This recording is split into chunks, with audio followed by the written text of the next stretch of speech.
apresentar a grande notícia aí, que é o início de um processo de cassação do Sérgio Moro. Você deu no seu blog, eu separei aqui a imagem, eu fiz um... Quer dizer, agora já me perdi aqui. Deixa eu botar, então, compartilhar a tela no seu blog. Está aqui. Colocar a imagem aqui na tela, do blog do Ismael, né? O desembargador do TRE Paraná despacha hoje sobre o julgamento do senador Sérgio Moro. Então, vamos começar, vamos entrar nessa notícia sem mais delongas. Por favor, com você a palavra, Ismael. Tá, hoje pela manhã eu falei com o desembargador D'Artagnan Serpassa, que é o relator do caso. Ele tem um prazo, um deadline, que é o seguinte: dia 14 de dezembro, ele vence o mandato dele e deixa o TRE. Então, ele é o relator. Se ele não apresentar um relatório, não pautar essa discussão para julgamento, ela fica para o próximo relator, que vai ser escolhido aí provavelmente em dezembro ou janeiro. Então, isso não daria tempo para julgar esse ano. Então, o que ele fez? Ele falou para mim, hoje pela manhã, que ainda hoje ele vai fazer um despacho, vai publicar um despacho sobre essa questão do Moro. Como bem lembrou o Felipe no início dessa transmissão, são duas ações. Uma do Partido Liberal, do ex-presidente Jair Bolsonaro, do Valdemar Costa Neto, e uma outra ação que é patrocinada pela Federação Brasil Esperança, que é a agremiação que elegeu Lula, que tem o PT, PCdoB e PV. As duas ações, elas dizem praticamente a mesma coisa. Elas denunciam a existência de caixa 2 na campanha do Sérgio Moro para o Senado, nas eleições de 2022, e também relata essas ações, o abuso de poder econômico durante essa disputa eleitoral, com desigualdade de armas, enfim. Ele simulou, segundo as ações, que disputaria para presidente para ficar na mídia, e depois simulou que disputaria para o governo para continuar na mídia, mesmo todo mundo sabendo que ele não teria condições. E isso com recursos adicionais dos fundos partidários, com superestrutura de presidente, e depois disputou para o Senado e ganhou. Então, as ações elas versam sobre isso e outras ilegalidades. O TRE do Paraná juntou essas duas ações numa medida que eles chamam uma decisão saneadora, que está publicado junto aí nessa matéria. Lá ao final dessa matéria, que foi mostrada aí a tela pelo Miguel, tem ali o link para ler o PDF. E essa decisão saneadora, ela juntou os pontos principais que são convergentes numa única ação para um único julgamento, para justamente ter uma celeridade. E também determinou alguns ritos, de que fosse digital, que fosse tudo de forma eletrônica, enfim. E pelas contas que se faz aqui, sendo pautada, como prometeu o corregedor, que é o D'Artagnan, desembargador D'Artagnan, lá do TRE, é que no dia 27 de novembro, como já também havia dito lá atrás, é que comece esse julgamento efetivamente. Então, veja, ele começando esse julgamento efetivamente, tem então uma projeção de que vai ter vista, aquela coisa toda, enfim, até fevereiro, lá no início de fevereiro, esse processo do Moro pode estar liquidado. Se ele sair cancelado daqui, cancelado não, julgado e cassado aqui, ele provavelmente vai recorrer ao TSE, Tribunal Superior Eleitoral, que até junho está sob a presidência do Alexandre de Moraes. Note, o Alexandre de Moraes, que é o presidente do TSE até junho de 2024. Quem vai substituir o Alexandre de Moraes é aquele ministro lá da Lula Palusa, o Raul de Araújo, né, que é a vez dele assumir. Então, daí ele tem outro perfil. Ele tem um perfil bolsonarista e conservador. Então, o resultado provavelmente pode ser outro. Por isso é importante essa questão das datas, dos prazos. Então, como já entrou em prazo de julgamento, se houver recurso, muito provavelmente ainda vai cair na gestão do Alexandre de Moraes, que todos sabem que tem uma posição muito crítica em relação à Lava Jato e o que fizeram aqui os meninos aqui da Força Tarefa aqui, né? O Deltan, o Sérgio Moro. Então, essa ação ela é eleitoral, ela tem a ver com supostos crimes no eleitoral, que é Caixa 2 e abuso de poder econômico. Se houver essa cassação, evidentemente o Sérgio Moro ele perde o foro privilegiado, como perdeu também o Deltan Dallagnol. E também fica inelegível. Embora tenha alguns juristas que dizem aí que eles podem disputar eleições que eles não ficam inelegíveis.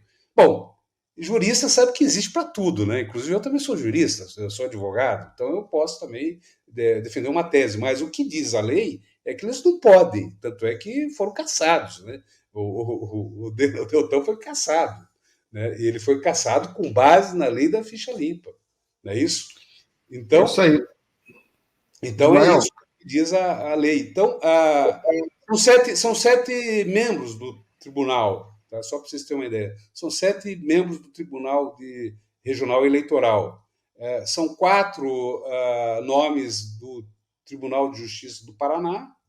São 2 que são nomeados pelo presidente da República e um é a Justiça Federal. Então, são 7 membros do Tribunal Regional Eleitoral do Paraná.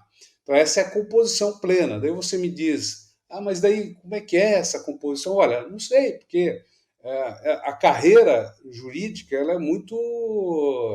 Ela tem muita mobilidade. O cara está aqui hoje no TRE, amanhã ele está no TRF4, no TJ, está no STF, então, no STJ. Então, tem muitos também interesses por trás, do ponto de vista político, jurídico. Então, tem muita coisa rolando, né, além de simplesmente a torcida, né, por Sérgio Moro, contra Sérgio Moro. Então, é uma decisão complexa, é uma decisão política que vai ter um impacto nacional, né, porque o Moro e o Deltan tiveram todo esse peso político dado pela Globo, pela velha mídia corporativa, e agora eles estão sendo julgados, né, pelo que fizeram, né, não pelos que fizeram de bem, pelos que fizeram de mal para o país, que eles fizeram de errado. Veja, eles estão sendo julgados agora por corrupção, Caixa 2, abuso de poder econômico. Então é isso que está sendo julgado, Felipe e Miguel. Ismael, da mesma maneira que ele pode ser condenado no TRE do Paraná e depois recorrer ao TSE, ele também pode ser absolvido e o Ministério Público Eleitoral recorrer ao TSE. Então, mesmo com essa composição que você mencionou, a gente não tendo tantas informações sobre a tendência que ela tem, de qualquer maneira vai acabar sendo julgado no TSE, estou correto? Está correto, e só que a questão do prazo ele é importante, porque esse prazo que o desembargador tem para pautar, ele teria só até sexta. Ele vai fazer hoje, ele falou que vai fazer hoje. Então, se ele não faz até sexta-feira, poderia ocorrer no caso do recurso, não caísse ainda na gestão do Alexandre de Moraes. Mas Percebe? aí no Paraná você consegue ler alguma tendência de condenação ou absolvição entre esses 7 ou não? 4-3 pela cassação.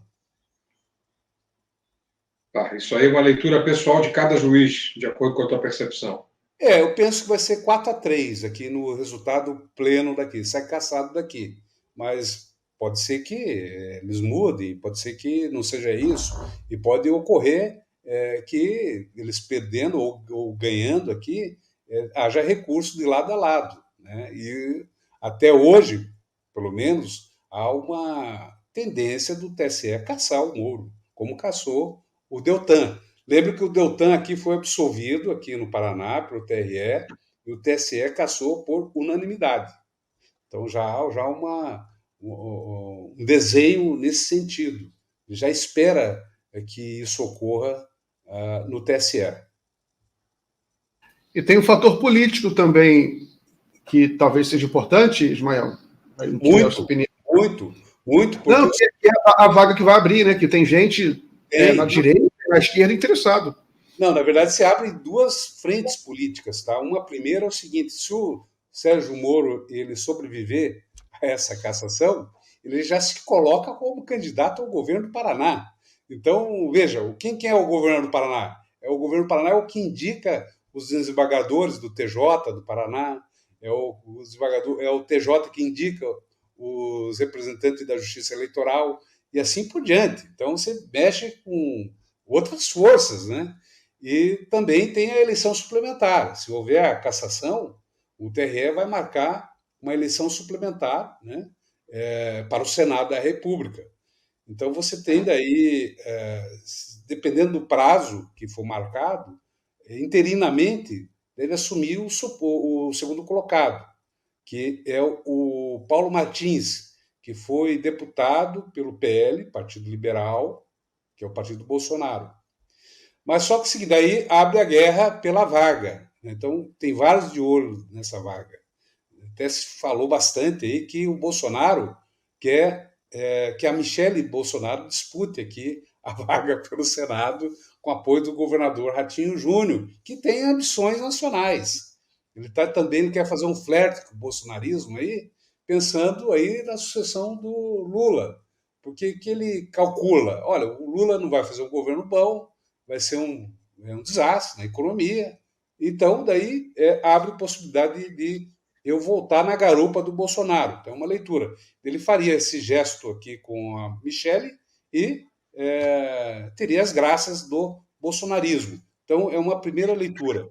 A segunda leitura é o seguinte, é que a Gleisi Hoffmann ela seja a candidata aí do PT. Né? Eu ouvi você falando aí, Felipe, antes, que o Zeca também quer, aquela coisa toda, todo mundo quer. Uma eleição que não tem risco, né? Para quem tem mandato, todo mundo quer, não é isso? E também tem o próprio Raquel. Ismael, segura um pouquinho, eu vou colocar uma outra convidada aqui, uma amiga nossa, a professora Maíra Goulart, vai participar da nossa conversa.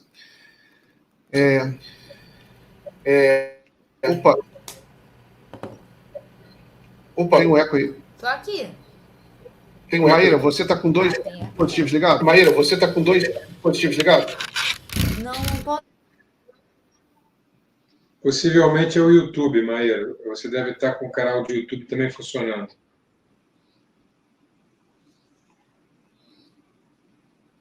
Deixa eu tirar ela um pouquinho, daqui a pouco ela resolve e a gente bota ela.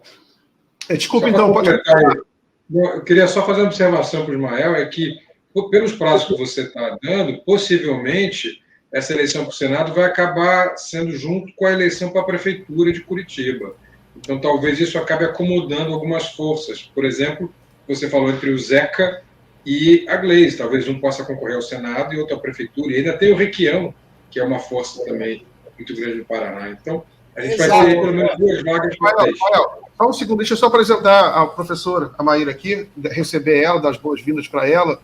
Maíra, bem-vinda aqui ao Jornal da Fora, sempre muito bom te receber, tudo bem?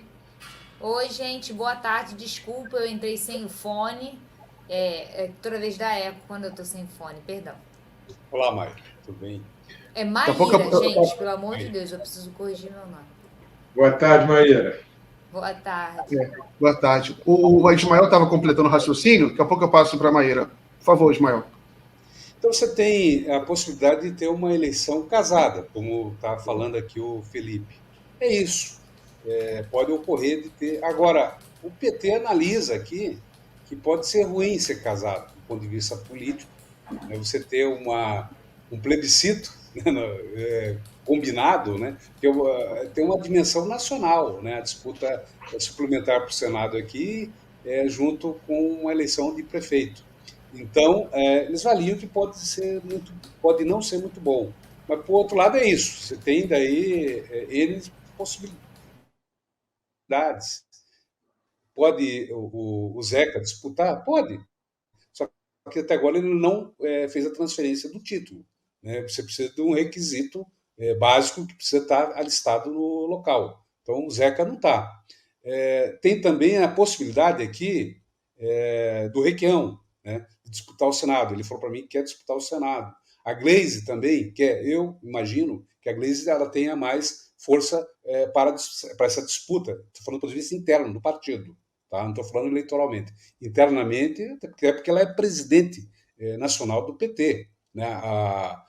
A tendência dela aqui, como é que é? A corrente majoritária, ela é a turma da Gleisi, que comanda aqui, do Arilson Chorato, que é presidente do PT do Paraná, que é deputado.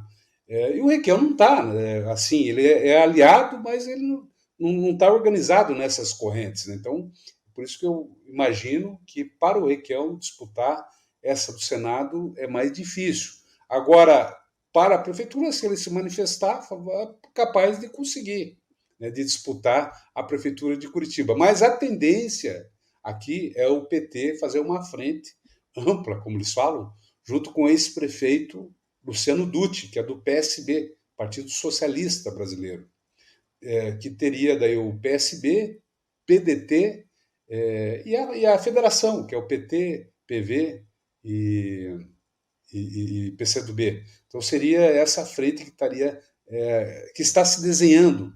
E da direita ela pode se fragmentar e daí ter um segundo turno com a presença da esquerda, e o que desmonta novamente aquela ideia de que aqui é uma área de direitista, de extremista, de fundamentalista de direita, né?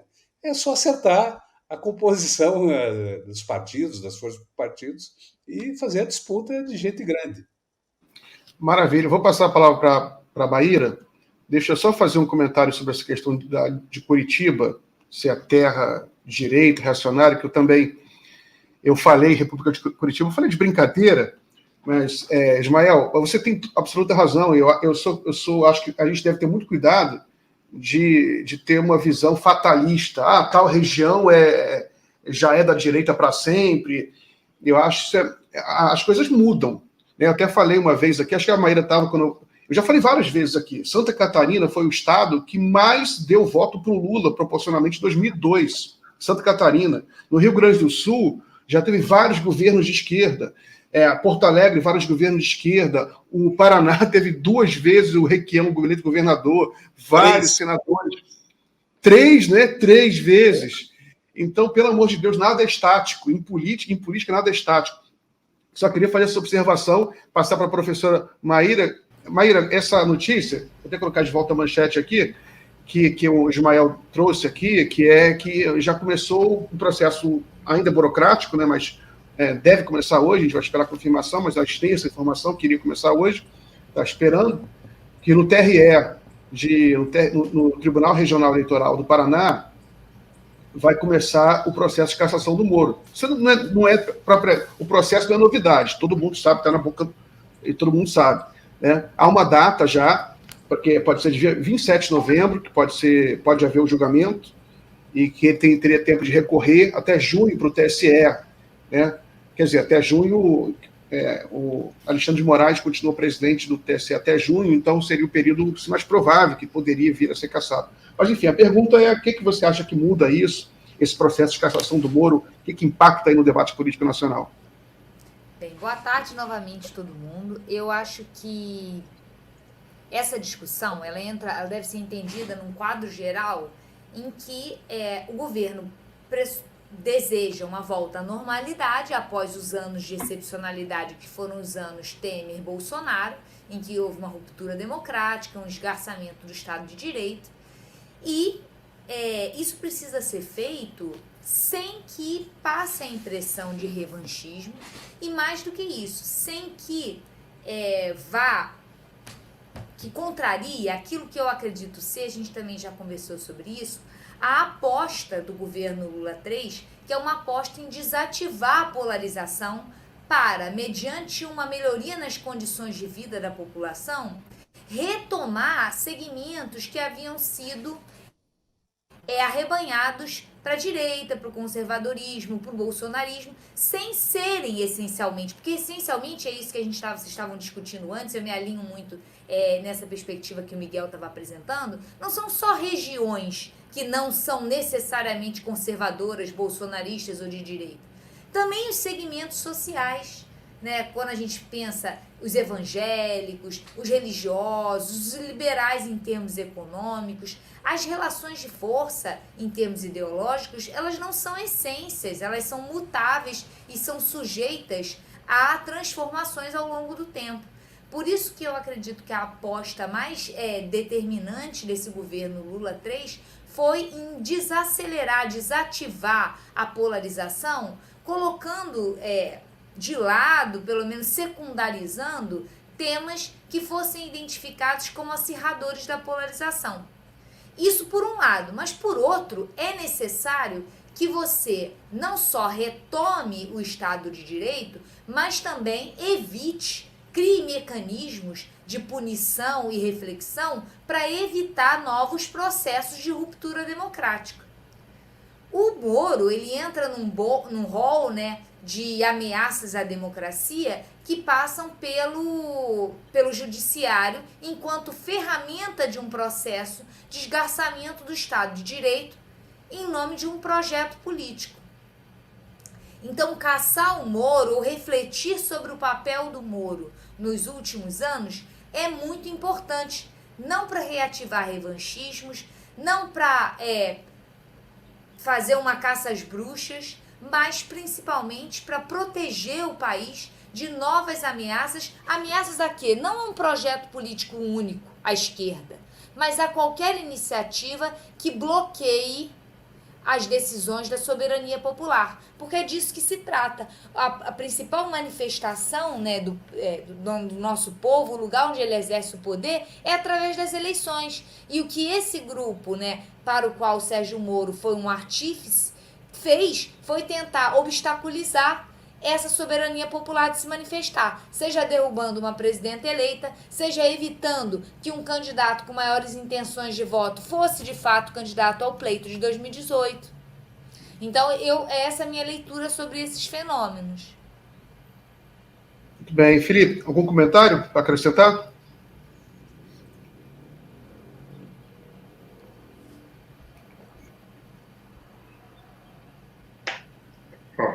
O microfone estava desligado, agora o erro foi meu, Maíra, tá vendo? Eu concordo com o raciocínio da Maíra em todos os sentidos, e acrescento mais um, é que esses meninos, como o Ismael os chamou, eu achei muito curioso isso, Deltan, Moro, eles montaram o que eu posso caracterizar, não sei se a Maíra vai concordar, uma verdadeira máfia no Paraná.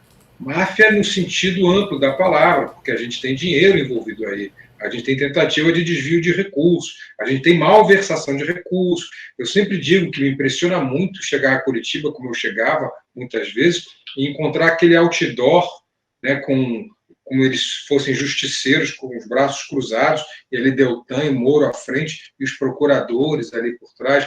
Então, para mim, ficou muito claro, Maíra, que se estava tentando montar ali uma máfia como braço político financiado com recursos ilegais e com motivos políticos eleitoreiros muito claros, objetivos político-eleitorais muito claros.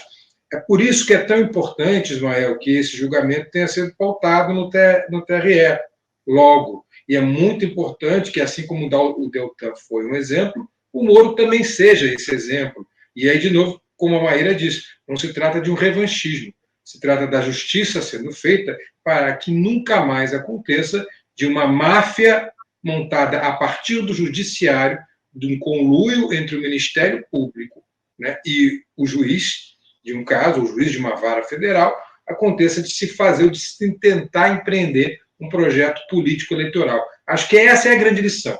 E é isso que tem que ficar. Esse me parece ser o grande objetivo, o grande caso por trás dessa cassação do Moro. Servir como exemplo, porque a gente viu nascer uma máfia e eu espero que agora a gente veja morrer uma máfia. E olha, uma máfia estilo Cosa Nostra. Eu gostaria aqui de dar aqui um break news aqui, que acabou de sair a decisão do TRE aqui. Acabou de sair, estou aqui olhando, nem tive tempo de ler aqui, que dizer, vamos ler junto. Será que eu consigo jogar na tela aqui? Claro, manda por zap para mim que eu coloco na tela aqui. Vamos jogar na tela.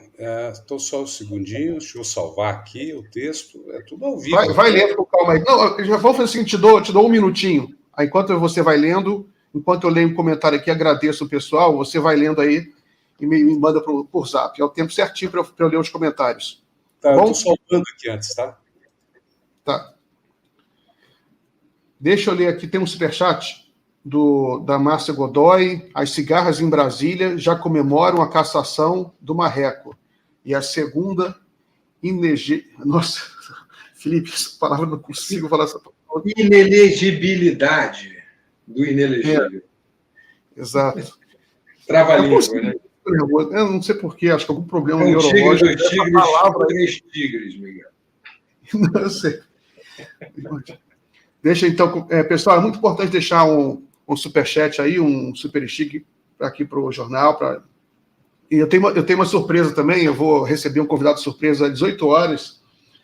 O ex-espião do Sérgio Moro, Tony Garcia, é um empresário, vai chegar aqui às 6 horas para comentar aí o processo do Sérgio Moro. Então, fique aí, atentos, tá bom? E, Ismael, pode falar. Peraí, deixa eu desliguei esse microfone, deixa eu ver se você mandou por zap para mim aqui. Aqui, tá aqui, ó. Deixa eu colocar na tela, então. Então é o seguinte, no item 3 lá, eu já identifiquei aqui.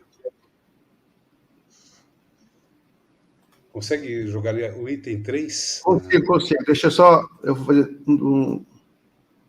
a melhor forma. O TRE acabou de publicar, foi no mesmo instante. Talvez você esteja dando aqui em primeira mão aqui essa informação.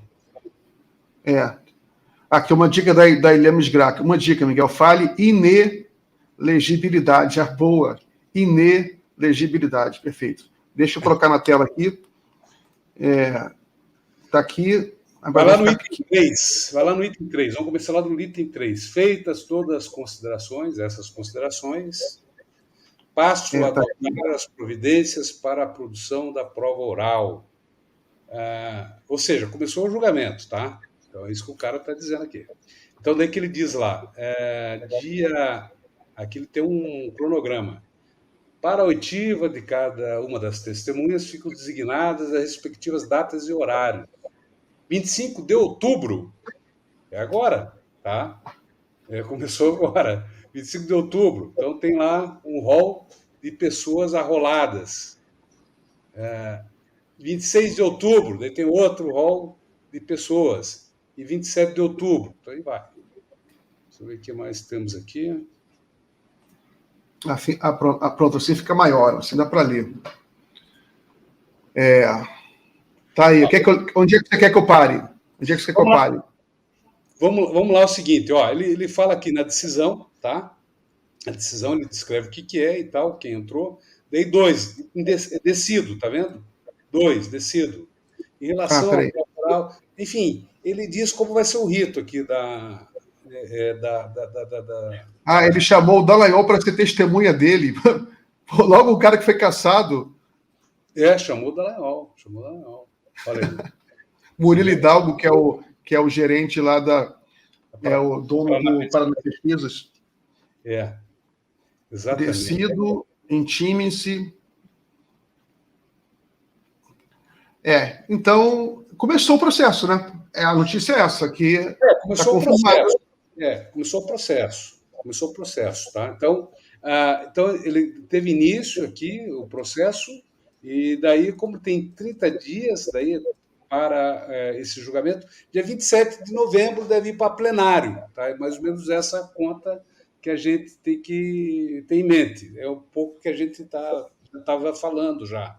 Dia 27 de novembro, provavelmente, vai a plenário isso aí. Até antes. Tá? Então, depois eu vou dar uma estudada nisso aí, com mais vagar, para ver exatamente os prazos, né? Mas é por aí. Dia 27 de novembro deve ir para plenário essa a questão do Moro. Como a gente já tinha falado já lá atrás, então se confirmou. Então, começou as oitivas, né? São os depoimentos das testemunhas, né? E daí é o processo começou a andar. Assim, o julgamento, efetivamente. O processo já começou lá atrás, mas o julgamento, efetivamente,